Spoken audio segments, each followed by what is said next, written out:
Okay, welcome to Policy Talks. We have had some technical difficulties, so we're actually going to be recording this after the fact, and we hope that you'll join us. But I am Lacey Cruse. I am excited to be hosting Policy Talks today after a little bit of a hiatus. We kind of recharged and regrouped a little bit, and I've added some folks to the team. And hopefully we'll have a great discussion with all those involved. So policy, the definition of policy is a course or principle of action adopted or proposed by a government, party, business, or individual. So I think when people think of policy, they think of a piece of paper with some rules on it and that gets passed. But when I think of policy, I think of it as a broader sort of visionary landscape that will then be a microcosm of policies that you craft.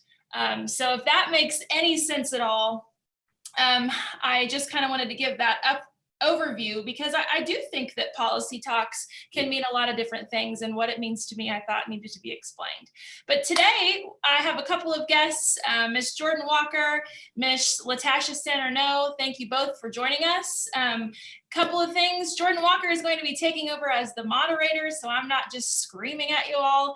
And LaTasha is our expert today. So that's kind of how the policy talks will be going forward. Jordan will be our moderator, and then we'll have an expert. Today, it's Tasha. So Jordan, I'd love for you to just take it away. Sure. Well, let's first dive right in, and I would love for LaTasha for you to actually start out with and give us a little bit of an overview of who you are, what your role is at Humankind Ministries, and what the role of Humankind, what that role is in our community. Yeah, well, thank you both for having me. I'm so excited to be on the call today and to have this conversation. And I appreciate both of you and just being involved in the community and all the good works and paying attention to these issues. So I appreciate the invitation. So my name is LaTasha Arnault, and I am the CEO of Humankind Ministries. And Humankind is a nonprofit organization here in Sedgwick County. And primarily, we are serving those living in extreme poverty and the homeless. And we have a plethora of programs, but most notably, we offer a lot of affordable housing. And what's unique is that housing is permanent supportive housing. And there are some specifications that go along with that, which I'm sure we're going to get into today. We also have 3 homeless shelters that we run, and we serve men, women, and families. So that's fairly unique. And we are a provider that is low barrier and no barrier, meaning that we will accept all, regardless of their unique challenges. So we have some really special things going on in terms of programs, including our newest program, the studios, which I also believe we're going to discuss when we get further into this conversation. We have been an organization that's been around a long time. We actually were founded in 1885. And our previous name was Interfaith Ministries, and we went through a rebranding exercise about 4 years ago, and the community's really embraced that, just want to be all inclusive and really drill down on the humanitarian efforts that we're doing. So yeah, lots of really good work. Street outreach, I mean, I could go on and on and on, but just as an introduction, that's a little bit of what we're doing. And we serve about 15,000 men, women, and families every year through all of our programs. So it's fairly extensive. And we're just excited to be a part of the community. And honestly, we would not be able to do this work without a lot of folks supporting these efforts. That's great. Thank you so much for that overview. And that's actually a really good segue into, and I'm going to start with you again, LaTasha, on why is it so important as a community that why are we having this conversation about housing? From your perspective and your role, why is it important for the community to lean in to the challenge of housing that we face? Yeah, so it's a complicated subject matter, to be honest with you. And I know Lacey referred to me as an expert, but I'm going to go ahead and debunk that a little bit, because There are so many facets to housing, the housing crisis in the United States, to be honest with you. And I have an amazing team behind me, and we all kind of work on different issues. But one of the things I would say is Sedgwick County, focusing on Sedgwick County, we have about, well, lack thereof, 54,000 affordable housing units. And a lot of those are overcrowded or really don't have great living conditions for folks that are in those situations. And so when you look at housing, we certainly do have a significant gap when you're talking about 54,000 units. And then beyond that, the ones that we do have when you talk about low-income housing are really hard to access for a lot of the families that we see. So if you have an eviction record, if you have a criminal record, if you can't put a deposit down or you can't pay the application fee, there's just a lot of barriers when it comes to housing. Even for the units that might be available, a lot of times they're not accessible, especially to those experiencing homelessness or what we would consider significant poverty. So really the community should be concerned with this, because we're not talking just homeless individuals, we're talking about grandparents that have recently and unexpectedly had to take in grandkids. That is living on a fixed income. We're talking about those with disabilities. We're talking about a vulnerable population. And within that, it's a lot of subpopulations. And so really it affects all of us. It affects our community. And we should be talking about housing, and especially affordable housing. And I think everyone can relate when we say that the gap's only getting bigger, and housing expenses are only going up, and it's getting worse, especially for those that don't fall within a certain annual household income, is what I would say. Yeah.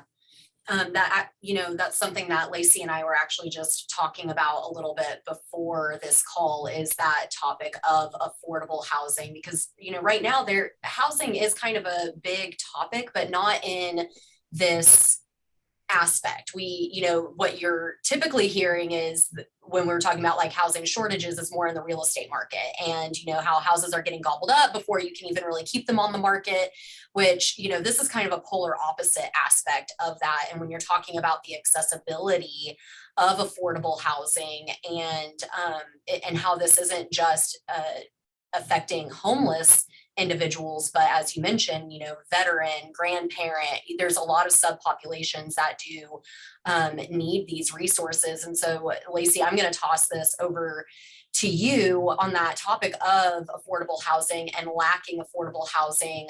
You were giving me some really interesting insights on what all goes into that. Would you mind sharing some of those insights now? Well, I think why housing matters, like why is it important? I think when we get down to the nuts and bolts of why we're even talking about this conversation today, for me, I just moved, and I moved to a street in which I see a lot of individuals who are suffering from homelessness.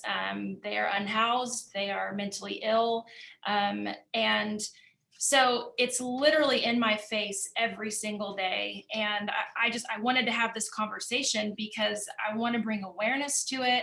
And I want to make sure that this affects a lot of things in our community. So I had some information here that I just kind of wanted to share.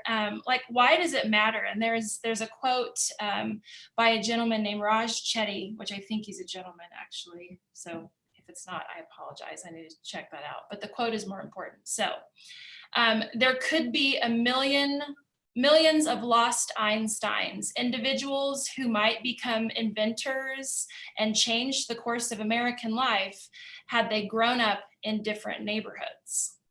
So let's talk about that, for example.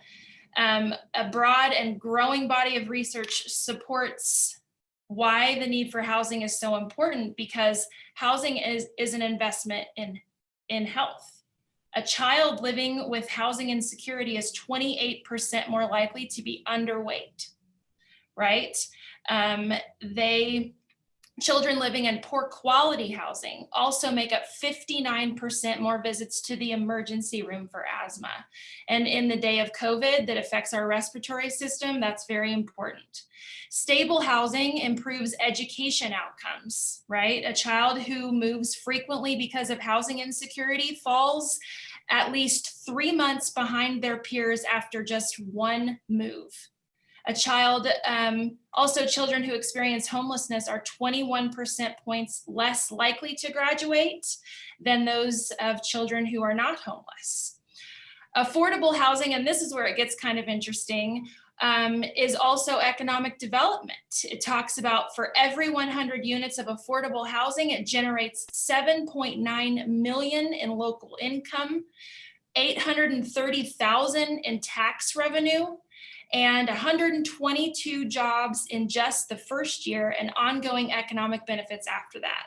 I mean, we could go on and on because in the world that I live in, as a policymaker, I want to know what things that I'm going to enact and how they're going to change, because I live in a world based on results. I live in a world based on data and why I'm doing something, and then I can back it up with why I'm doing it.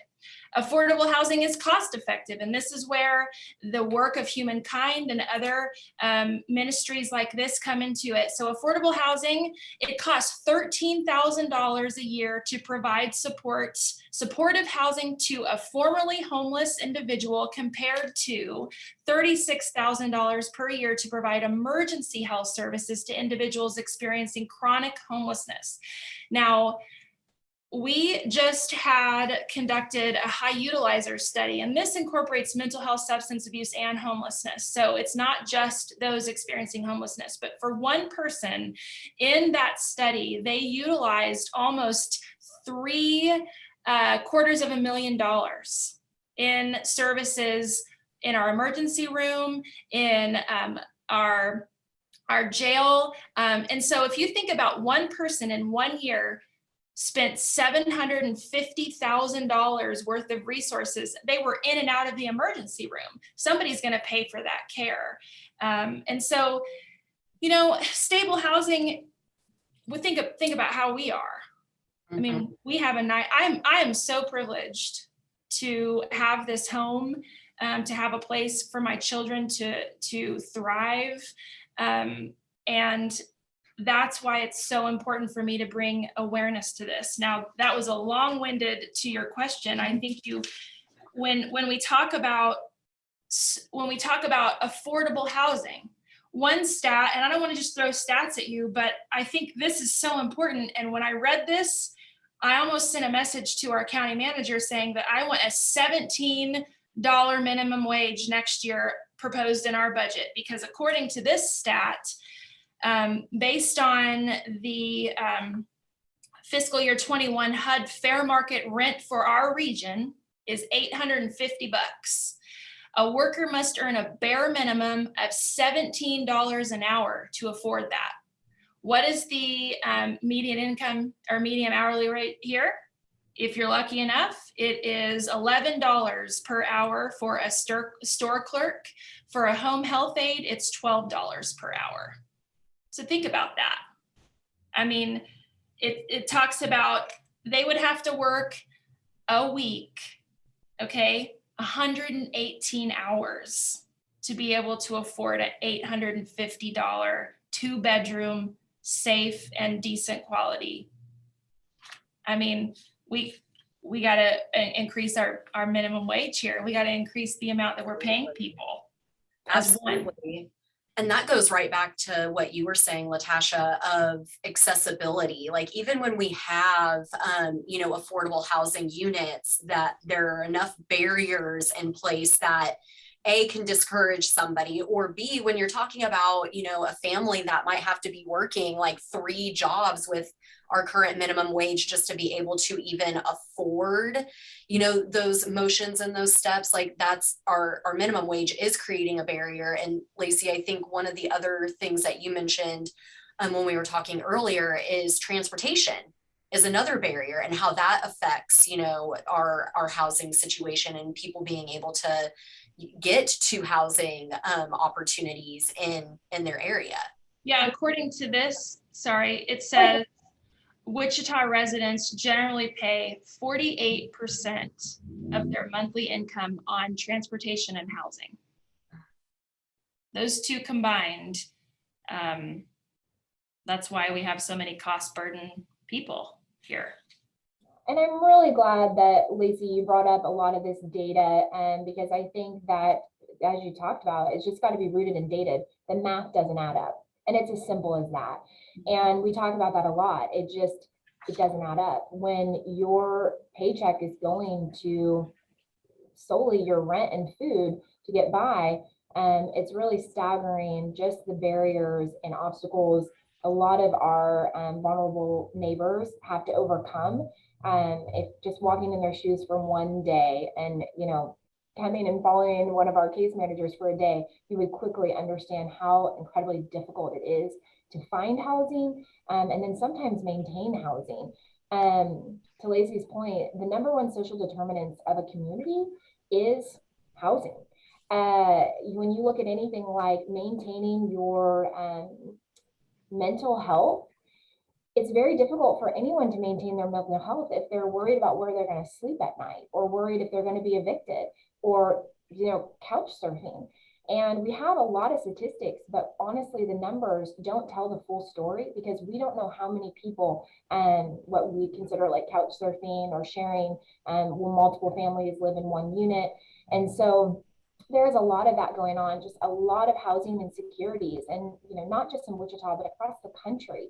And no one is going to be able to address their substance abuse disorders if they don't have anywhere to sleep. It's nature. And so they prioritize those items. And that's really where it comes into, on any given night, we have 600 homeless individuals on the street in Sedgwick County. And again, that number we know is probably low. It's just what we can determine with our point in time counts every year. And with that being said, a lot of these folks, they have substance abuse disorders, they have behavioral health disorders, they have trauma, domestic violence. But to Lacey's point, a lot of them work. They work, but it's hard to find a permanent housing solution when they can't come up with that renting history, or a lot of landlords will not rent to somebody that has an eviction history if they've had to have, their mental health hasn't been managed because of lack of resources in the Sedgwick County community. They can't afford meds. I mean, it is a cycle that continues, and housing certainly is a big portion of that. So, well, you brought up something that has been that point in time count that happens every January. I think it's mandated by HUD, I believe, right? And so it's been, and this is the same thing I've been finding in a lot of just all government daily operations. It seems like we do things because we've always done them that way. And I understand, you have to start somewhere, and you have to, counting a homeless population is not an easy thing to do. So how do you do it?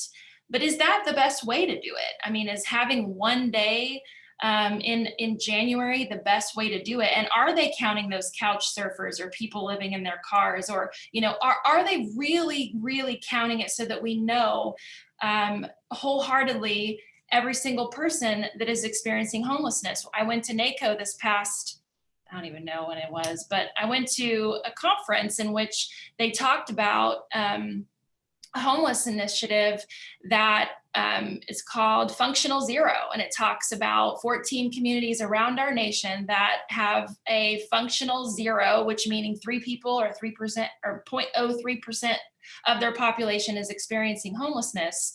And the interesting thing about that is they talk about the point in time count. They talk about the by name list, which is, you can go into that if you'd like a little bit later, but we have all these processes in place, but could they be improved? I know a lot of people that are doing some great work here. And so I don't want this to be misconstrued that we're doing anything wrong or bad or anything like that. But I'm a true believer in trying to improve. And could we improve that situation? Could we get to a functional zero? Now I understand if you go to the website, it's community.solutions, and look at who has quote unquote solved homelessness or gotten to a functional zero. They don't all have the same issues or opportunities. Some of those communities are very wealthy, have a lot of investment from the private sector. So, they're not all the same, but the concept is collaboration, and an invention or an innovation of the way that they do things. And so, I've chatted with the COC, had a conversation with United Way to figure out, how could we start at least having the conversation with like that. So improving processes, what processes do you think could be improved to move this forward, to get to a functional zero? Yeah, and I'm going to echo Lacey's. Collaboration is a huge part of it. And at Humankind, we really pride ourselves on working with other service providers. That's the only way we're going to get this done. Because as we've already mentioned, these issues are complicated and comprehensive, and are just too big for any one entity, whether that's government, private, or the nonprofit sector. We really all do need to work together, and it's for the common good. And I don't say that because sounds good. It's a real partnership that we're all going to have to work together in order to address the needs of the community. And one of the things I would mention is Humankind Ministries is really trying hard on that collaborative approach, working with other service providers. And but we also are working really hard to identify the gaps with those that we serve. So we have street outreach where we are actually going out, we're seeking individuals under bridges, in encampments. You would be shocked here in our community, just the type of encampments that we have. People get really creative, and we want to seek them out to let them know of our services. Then we have emergency shelter solutions where we bring them in, we build rapport, then we start to talk about their unique challenges. And we have more of extended stay shelters where average length of stay is 30 to 45 days, sometimes 60, depending on what they need. And we identified a gap. We were taking them straight to the villas, which is permanent supportive housing, meaning we have on-site case management and care. And we teach life skill classes, all kinds of things. So a lot of times what happens is individuals maybe can get into housing, but then they're all alone and they don't have a support system, and it's hard for them to then maintain it. Life events happen, they have a hard time with budgeting, just basic life skills that we take for granted. That's really part of Humankind Ministries programming, is that we talk about those things and we work with them. So we offer on-site case management continuous for as long as they need. What we identified though is that we really needed more of an intermediate housing situation where we could have other providers come on campus. That's behavioral health, substance abuse, cooking classes, haircuts, yoga. You can dream it. We're really discussing it. Where we had 24-hour care, and it was something that was more manageable with wraparound services. And so that's where the studios came in. So that process from what we call a continuum, all the way from street outreach to permanent housing. That's what we're doing here at HK with the help of a lot of folks. And so to Lacey's point, we're really trying to reimagine what that looks like to get people into a stable living environment. You just hit on a question that somebody actually dropped into our Facebook group. And so I want to ask that question. And then I do want to talk a little bit about the studios for those that aren't aware of, we've been kind of talking about a lot of challenges, but that is, a win in our community. But first, one of the questions that was asked is, can you explain the differences between emergency, transitional, and permanent supportive housing, just so that everybody understands what those differences are? Yeah, so emergency shelter means that you can come in and you can stay the night, and that's it. It's emergency. You're on the streets. Maybe you had a domestic violence issue happened and you have nowhere to go. So we're a safety net in that regard. So the difference is that there are different types of emergency shelter. There's layers to this. Emergency shelter can be high barrier, meaning that you have to have identification, you have to have employment, you cannot have substance abuse disorder. Some barrier shelters are you have to be a mom and a kid, they won't accept a dad. Some shelters are men only. So there's a lot of qualifiers depending on the organization. And so emergency is shelter, but within that, there are different opportunities depending on the population. So what we talk about is there's really limited amount of no barrier, meaning we will take everybody here in Sedgwick County, regardless of your circumstance. So we want to get you in, get you off the streets, talk about what's going on. So we also, when you talk about some of this lingo, you have low barrier, meaning that we will take you unless you are a sex offender and you have a recent history with arson, but pretty much still fairly easily accessible. And then when you talk about housing, the unique thing about permanent supportive housing, and that language is important, is that you have on-site care or case management, and that's ongoing because it's also permanent, meaning that there is no end date, that you can stay as long as you need until you feel like you're ready to live in, a different housing complex or move on. We've had people go and live with family or whatever not, but you can stay as long as you'd like. So permanent means it could be 2 years, it could be 5 years, it could be 10 years. If that individual maybe is low functioning, and that is success to them. That is a success story. So we consider the villa as actually a backstop to recidivism and homelessness, which we think is really important here in the community. Transitional housing means that there is a period of time, most of the time it's a year or 2 years, but under the government, HUD, they still consider those to be homeless beds or shelter beds. So that gets counted in our community's bed count. So really in the last 5 to 7 years, the government has gotten away from transitional housing in the sense that there was an end period and then you had to kind of get out or move along regardless of your success or where you were at in your journey. Now we're really focused on intermediate housing, which is considered still permanent housing. If it takes you a year to get into a different housing situation, great. If it takes you 2, 3, 4, 5, that's fine. But intermediate meaning it's filling the gap between shelter.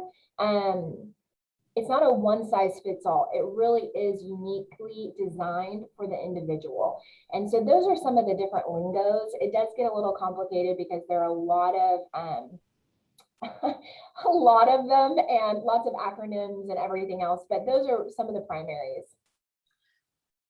Gosh, there's a lot to do with housing. So talk to us real quick about, the studios is about to open up. We have a couple of really exciting things going on. Yesterday, you talked about you had how many people already through the pipeline and ready to move in?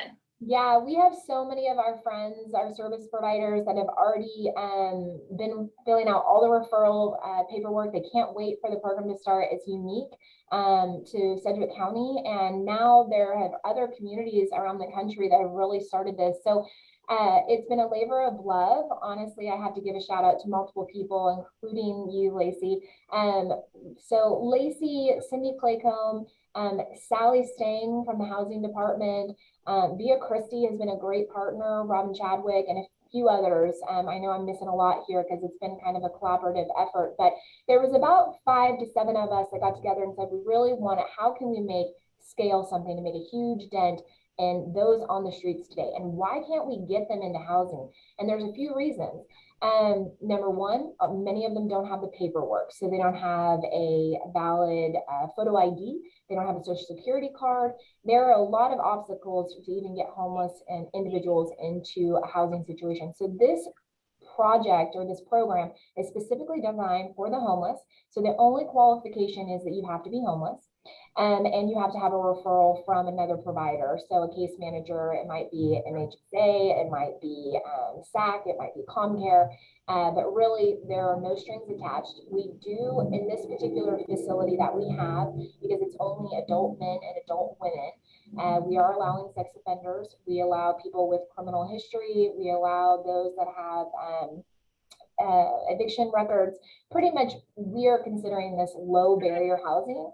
And we are going to be taking 54 homeless individuals off the streets and moving into the studios, which is set to open in about 2 weeks. So we're really excited. We're actually having an open house.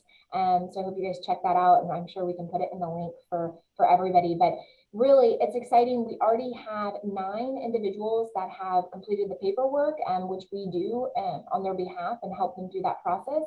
And they are waiting and ready to get their apartments. And they're actually at the inn, one of our shelters. And we have 17 others that have already been through the referral process, and we're waiting for them to just complete a couple of things. And so in no time at all, we're going to be full, if not by opening date. And so we're really excited, and we're really pleased with this particular program. And on site, we've actually offered spaces to providers to come in and instruct with our clients. And we have community rooms, conference rooms, and designated spaces, like even such as offices, where another provider can come in and work with that client. So we know that we have case management, but we also know that a lot of these individuals have a case manager with ComCare, or they're participating in other programs. And so we want to be able to do that on site. So we're really excited. We already have a calendar of events scheduled for October. So we know that we're just making even bigger of an impact by having this particular project open soon. Yeah, I think even, it's transformational change for people. And not only people, but the location in which the studio sits has now been transformed itself in its appearance. If you think about and drive up and down Broadway, y'all know what it looks like. And I've been waiting for those awning things to go on the outside. And so they went up a couple days ago. I was like, oh, they're there. So they look good. And all of the landscaping that's done, I think there was just so much care and detail that went into that. So congratulations to you, LaTasha, and your team. We want to be, thank you, Lacey, because we really want to be a good neighbor. And we think it's important not only for the community to have a visually appealing building, or buildings, and take care of the grounds and all of that, for the neighborhood. But we also know that it's important for our clients. We want them to feel like they're worthy, right? So a lot of times you can get this sort of soup kitchen or you're less than kind of mentality. And when they get in spaces like that, oftentimes they feel like that. I'm not worth anything. I'm kind of trash. Society's thrown me to the curb. I've had all these struggles in life, a lot of times from an early age. And then, oftentimes we don't invest in a space that makes them feel like they can accomplish things in life.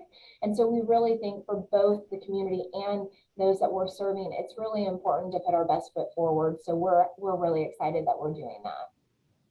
I think the thing that's really sticking out to me here, and as just a citizen in Wichita, not a policymaker, not, doing a lot of the hard work, but when we're talking about some other, development projects just around our community, with like places for people and other things, pride of place and accessibility and, community building and all of those things that make you want to be in a city and thrive in a city. I think it's really important for people who are listening in that may be really engaged in those conversations to understand that the same things that we all want in our lives for a community, a neighborhood, and all of that are the same things that people who are dealing with homelessness or other, mental health issues and things like that also want and need in order to thrive. And it's just really important for all of us to remember that we all have the same basic needs to survive in life. And it's exciting to hear, a project like that to really come to life. And, tying back to what we were talking about earlier, it really sounds like there's a lot of great collaboration and having the spaces available for, some of that instruction to come in place. That just seems like it's a really great start to help people feel like they are a part of the community and they have a community behind them. So, and I think the community means every single person in our community. And we know historically in our city that there has been policies such as redlining and all of these things that have happened that for a very long time, it has not been equal or accessible to every single person. I think that it's important to note that, you know, those policies like redlining they have created decades of disinvestment from those areas. They leave residents with limited housing options, poor housing quality, and unhealthy housing conditions. And one other kind of important thing to note is that 64% of this city was classified as hazardous in 1937. So when homeowners and loan corporations issued the redlining map for the city, an additional 13% of the city was classified as definitely declining. So I just want to point some of these things out because, you know, when we talk about a city that has a lot of opportunity and we want the same thing for all community members, we have to understand the history of how neighborhoods got to how they are today. So, you know, 60% of our housing stock is more than 50 years old. And in places where all of the investment was not put, those you know, you talk about the redlining and the historic redline neighborhoods, okay? We've seen these conditions that are mapped out. We know where they are. They have the lowest property values, the highest concentrations of poor property conditions, lowest incomes, highest crime rates, higher incidences of preventable health problems, lower education attainment, inadequate access to fresh foods. I mean, so many other things. And in the time of COVID, and in the time when this virus is affecting people of color at greater rates than those of people who look like us. Here's the deal. On our dashboard right now, it shows African Americans and minority populations have higher rates of confirmed cases per 100,000 residents. It's important that we pay attention to those kinds of things. And what the exciting thing about all of the money that has been allocated through the ARPA funds was the number one top priority was housing and investment in affordable housing. And so when you think about the $100 million that the county received, when you think about the money at the federal level, it's so important that we place those investments in the highest need areas. And that's one thing as a policymaker, it's important for me to make sure that because I have this seat and I represent people of color, that I show up and make sure to have tough conversations and advocate. The numbers don't lie. It talks about households of color are among the most impacted by cost burden, meaning that over 30% of their monthly income is spent on housing. So a third, 33% of African American households and 17% of Latino households earn less than 30% of the area median income. Moreover, African American households are twice as likely to rent their homes, indicating that they likely comprise a disproportionate number of severely cost burden renters. We know that owning a home builds wealth. And if you don't have access to, you know, I look back on the very first home that I bought and I was so naive. I bought a house for $18,000. That was my first, and it was a doozy. In Parsons, Kansas, I was 18 years old, walked in to close on my house, and I didn't even know that I had to have a down payment. Okay, so I was excited to have a house and I was excited to buy a house, but I didn't have the $2,000 that I needed to put down on the house. $2,000, y'all, that was it. And thankfully, I was lucky enough to have a mother-in-law at the time. I wasn't married, but she was soon to be my mother-in-law. She's now my ex-mother-in-law, but still kind of my mother-in-law. She's great and wonderful, but she had the money to give to me. Yeah. And if I didn't have that money, I would be renting, or because I had someone in my life who stepped up to the plate and gave me $2,000. And I'll never forget how important and how impactful that was for me, myself, to build wealth in a home. Because when you own a home, more than likely you care for that home and you have more pride in your home. And so traditionally, when you go to sell your home as a starter home, you make a little money. And so then you can buy another home. And then, I mean, the chain of events for home ownership do build wealth. But if you don't have the opportunity to buy a home, and you don't have an opportunity to build that wealth, you're going to be stuck in that cycle.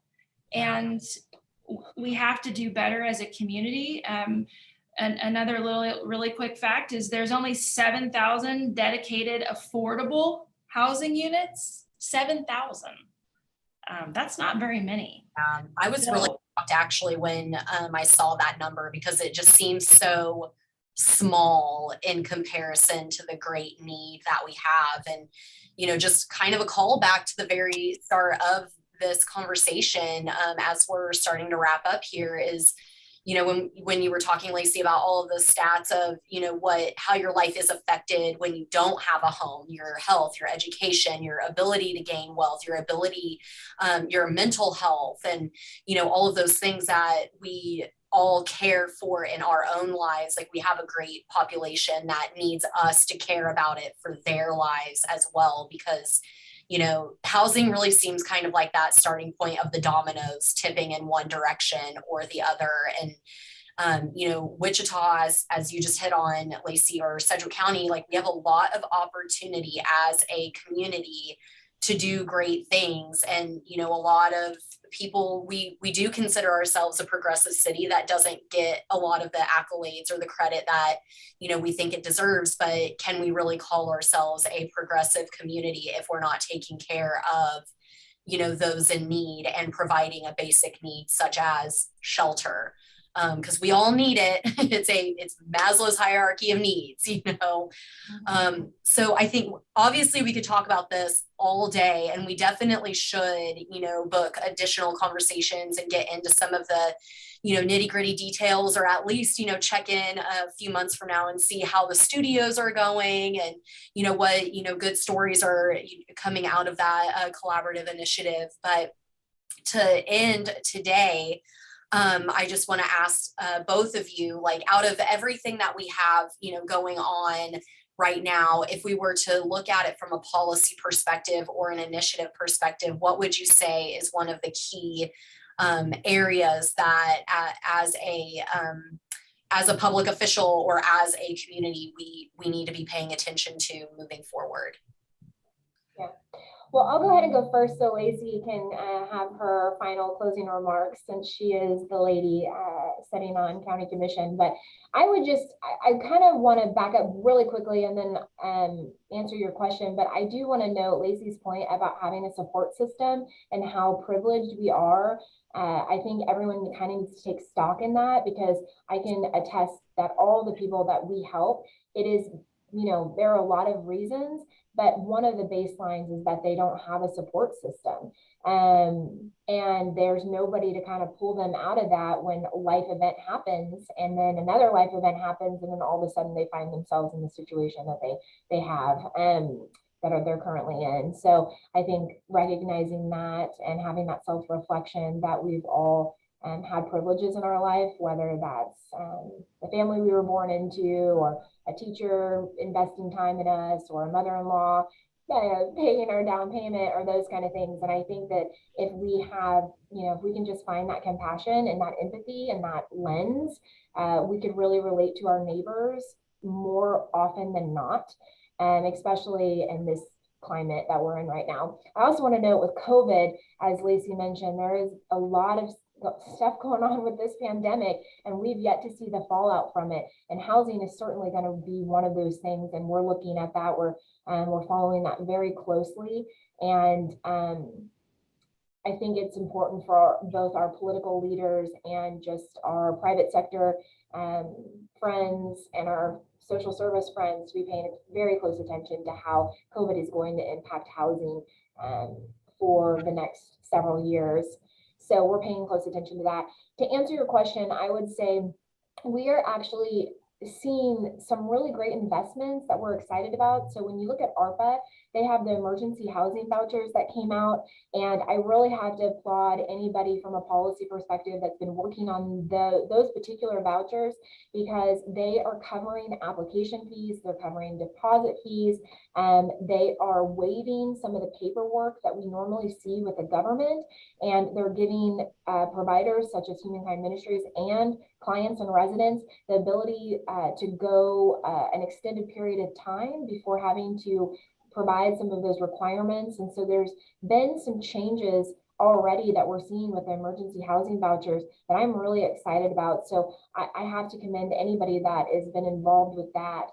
And so I just hope that they continue on that track and really pay attention to the housing crisis in America, because we certainly don't want it to get worse. And to Lacey's point earlier, minimum wage and cost of living don't equate. And I hope that we see more people in Topeka paying attention, both our local, state, and federal leaders paying attention to that issue, because again, the math doesn't add up. And if my job isn't a fairly decent paying job, it is going to be nearly impossible for me to live. And then I'm going to be dependent on these other programs. So I think if we address some of that on the front end, we would see better outcomes on the back end for people maintaining housing or acquiring housing, for those that have never had it before. Yes, thank you. Thank you for mentioning that emergency program, because that's really just it. There are resources available. It's just making sure that people know what they are. And also encouraging them to apply. I mean, when you think about people, not knowing where to go for help, it's a lot. And then trying to find the help for your specific need. There's just trying to understand government websites. One thing that I did and a platform that I ran on was making government understandable, like easy to understand, communicating in a way that people will understand it and feel comfortable using it. And so there are a number of programs, from those emergency housing rental assistance program that provides a total of 12 months of past due and future payment rental assistance for individuals and families that experienced COVID job-related losses, reduced hours, medical expenses. There's a home ownership 80 program that provides financial assistance to down payments and closing costs for first-time home buyers. Like, if I would have known that, I could have used that. A home repair program provides zero interest loans up to $5,000 to eligible households earning below the 60% average monthly income. There's a housing first program, housing choice vouchers, public housing units that people, there's emergency shelters in addition to Humankind. There's Salvation Army, Union Rescue Mission also provides. Wichita Family Promise works with families and pregnant women who are experiencing homelessness. Those are just to name a few programs. There's the Kansas Housing Resource Corporation that helps with weatherization assistance. And then, there's those specialty programs like Habitat for Humanity, that are really helping people build wealth through housing. And so, shout out to Danielle Johnson and Ann Fox and all those folks that are out there doing really life-changing work in regards to housing in our community. It's inspiring to work with these people every day. I don't even really understand how Danielle does it, because she's like all over the map in 100 different organizations, and I'm like, what are you doing? How do you do it? So I feel blessed to be having this conversation today, and hopefully to keep it alive, because as a policymaker, and living where I live, and I'm looking out my window right now at Topeka, I now live on a bus line. I never in my life experienced what it's like for people to ride the bus. Another one of my privileges that I recognize, I've never had to ride the bus. I have people up and down my street all day in shopping carts, you know, because they don't have anywhere to put their stuff. I had a lady knock on my door, wanted a ride because she didn't have a ride. I mean, I literally, I don't know, you know, there's so much need in this community that I could really let it eat me alive. But focusing efforts to really make a difference. And right now, the ARPA money is like hitting me in the face. And when it comes to me with the decision of how am I going to spend $100 million, well, decisions are easy when I see it every single day and understand that I think it was, I don't know the impact of the money spent versus money returned. It's in this document somewhere, but I'll spare you that. It's incredible to understand how much money can really go a long way if you just invest it, if you just put it where it needs to go, instead of wherever else all these hundreds of millions of dollars go. So just that one example that you gave earlier, where just saying how the cost effectiveness of, you know, it takes $13,000 to provide that permanent supportive environment versus the $36,000 that it costs for, you know, somebody kind of like cycling in and out. So like, if you just look at that and, you know, gosh, if all we cared about at the end of the day was return on investment, it seems like a pretty easy decision to make sure that we invest in housing and affordable housing solutions and the programs that help people, you know, get back on their feet. Because, you know, 9 times out of 10, if somebody is given that opportunity, they take it and they do great things with it. And so again, we could talk about this all day, but I'll end it with just saying thank you, LaTasha, for joining us today. We're so excited to see, you know, more things coming from Humankind Ministries. Big congratulations for the opening here soon on the studios, and, you know, just really looking forward to hearing the great stories that are, you know, coming out of that initiative. And I'll kick it over to Lacey if there's any final thoughts that you'd like to say before we end. Well, just thank you, Jordan. Thank you, LaTasha. For those who are watching, if you have, there's a policy talk that you want to hear about in any way, shape, or form, doesn't matter what it is, send us ideas. If you know somebody that you think that would be a good expert, because LaTasha, you are an expert, we are looking for, you know, anything that the community wants to know about. So let us know. Yeah. And I want to say thank you guys again. It's been a real pleasure and a privilege to be here today. But I think you've hit it. We could talk about this for another hour, and we really haven't even scratched the surface. So if anyone's interested in housing and policy, please visit our website. I know Lacey always is open to hearing from everybody as well. And it's just a conversation that I'd love to continue, because we could do more. I mean, Humankind Ministries, we have 165 units, and it's just not enough. And we're trying our best, but we certainly need partners in this effort. And looking forward to working with Sedgwick County and others as we continue to talk about these issues. So thanks for having me today. Thanks for being here. Thank you. All right, we will see everybody again soon. Okay. Toodles. Thanks, guys. Bye.